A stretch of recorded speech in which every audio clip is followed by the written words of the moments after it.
దేవిశ్రీ ప్రసాద్ గారిని మీరు ఇష్టపడి వదిలేశారా, కష్టపడి వదిలేశారా? అదే కాదండి, అదేం ప్రశ్న. మరి మీరు నేను ఇప్పుడు కాదు తమన్ గారు వద్దు, ఆయనే చెప్పాలి. లేదు, దీనికి బెస్ట్ ఆన్సర్ ఏం తెలుసా? పాస్.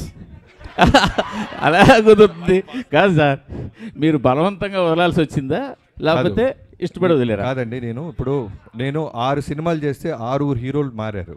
కాదు బాబీ గారిని నేనంత మాత్రాన ఇప్పుడు నేనే ఇబ్బంది పెట్టా బాబీ గారిని. ఎందుకంటే నేను మీకు కాంట్రవర్సీ కావాలని ఆయన ప్యాక్సో ఇస్తున్నారు, అది కాదు.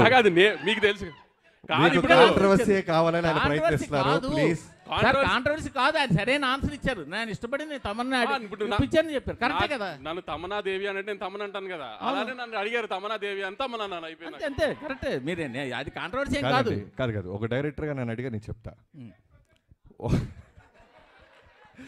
ఒక్కొక్క సినిమాకి ఒక కథకి ఒక హీరో ఎలా ఫిట్ అవుతారో సూట్ అవుతారో అలానే టెక్నీషియన్స్ కూడా ఆ కథే కోరుద్ది. ఈ సినిమాకి తమన్ గారే కరెక్ట్ అని మీ టీం అందరూ భావించాం. సో తమన్ గారు ఈ సినిమాకి ఇలాంటి సినిమాకి దేవి మ్యూజిక్ ఇవ్వలేరు అంటారా? మీకు మళ్ళీ కాంట్రవర్సీ కావాలి? కాదు, మీరు అంటున్నారు కదా, డిమాండ్ చేసి కాదు తాతగారు, సారీ మూర్తి గారు,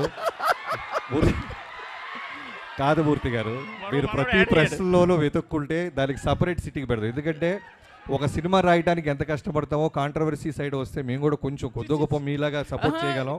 అది సపరేట్ మీటింగ్.